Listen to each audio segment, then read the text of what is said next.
अनुसार पाना चाहते हैं तो कुछ नियमों का अवश्य पालन करें, नहीं तो आपको कदम कदम पर धोखा खाना पड़ सकता है। लोकप्रिय कूटनीतिज्ञ, राजनीतिज्ञ और अर्थशास्त्री के रूप में आचार्य चाणक्य को केवल भारत में ही नहीं बल्कि दुनिया भर में जाना जाता है। आचार्य चाणक्य ने अपने जीवन में मिले सभी अच्छे बुरे अनुभव के आधार पर कुछ ऐसी नीतियां बनाई हैं जो कि व्यक्ति को जीवन में सफलता दिलाने में महत्वपूर्ण भूमिका निभा सकती हैं। इन नीतियों का संग्रह ही चाणक्य नीति है, जिसमें आचार्य चाणक्य द्वारा बताई गई नीतियों का जिक्र किया गया है। चाणक्य नीति के अनुसार जिस व्यक्ति के पास एक अच्छा और सच्चा दोस्त है वो बहुत ही भाग्यशाली होता है। वहीं अगर दोस्त धोखेबाज हो तो आपको दुश्मन की भी जरूरत नहीं पड़ती। इसलिए ऐसे दोस्तों से दूरी बना लेने में ही फायदा है। जीवन में कई बार ऐसे मोड़ आते हैं जब हमें किसी की मदद की आवश्यकता पड़ती है, लेकिन आचार्य चाणक्य के अनुसार कितना भी बुरा समय क्यों न हो, कुछ लोगों से भूलकर भी मदद नहीं मांगनी चाहिए। आइए जानते हैं किन लोगों से नहीं मांगनी चाहिए मदद। आचार्य चाणक्य ने अपनी नीति शास्त्र चाणक्य नीति में इस बात का जिक्र किया है कि मदद हमेशा उस व्यक्ति की करनी चाहिए जो कि उसके महत्व को समझे। कभी ऐसे व्यक्ति की मदद न करें जो कि मदद करने के बाद भी आपको नीचा दिखाने की कोशिश करें या हानि पहुंचाने की मंशा रखता हो। इसके अलावा आचार्य चाणक्य का कहना है कि अगर जीवन में कभी आपको किसी की मदद की जरूरत पड़े तो सबसे पहले अपने परिवार व दोस्तों को परखें। ध्यान रखें कि कितना भी खराब समय क्यों न हो, ऐसे लोगों की मदद भूलकर भी न लें जो कि आपको समय समय पर की गई मदद का एहसास कराएं। न ही कभी ऐसे लोगों से मदद मांगनी चाहिए जो कि खुद तो पाप करते ही हैं, साथ ही आपको भी पाप करने के लिए उकसाते हैं, क्योंकि ऐसे लोगों की वजह से आप भविष्य में मुश्किल में पड़ सकते हैं।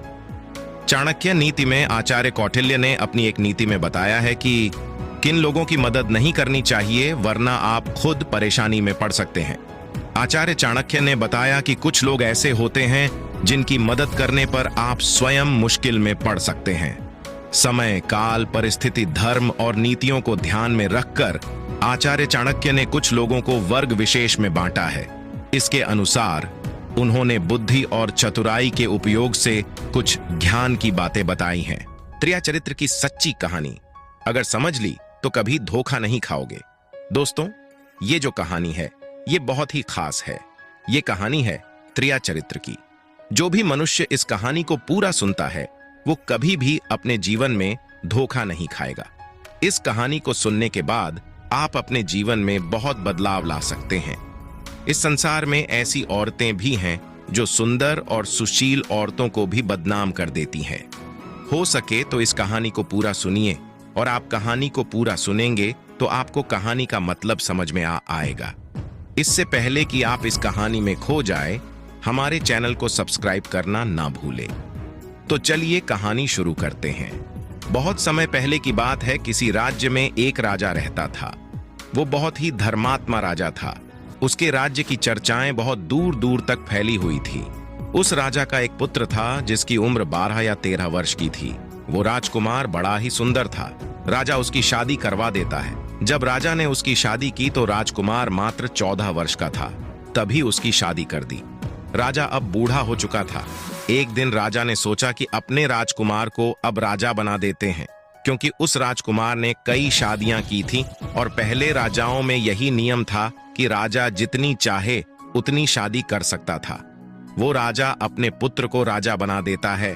उसकी शादी हो चुकी थी और एक नहीं, राजकुमार की 7 शादी हो चुकी थी। वो राजकुमार शादी के बाद भी पढ़ाई लिखाई कर रहा था। वो रोज गुरुकुल में पढ़ने के लिए जाया करता था। एक दिन की बात है, जब वो राजकुमार पढ़ने के लिए गुरुकुल जा रहा था तो रास्ते में उसे एक पनिहारण मिली। वो पनिहारण भी बहुत सुंदर थी।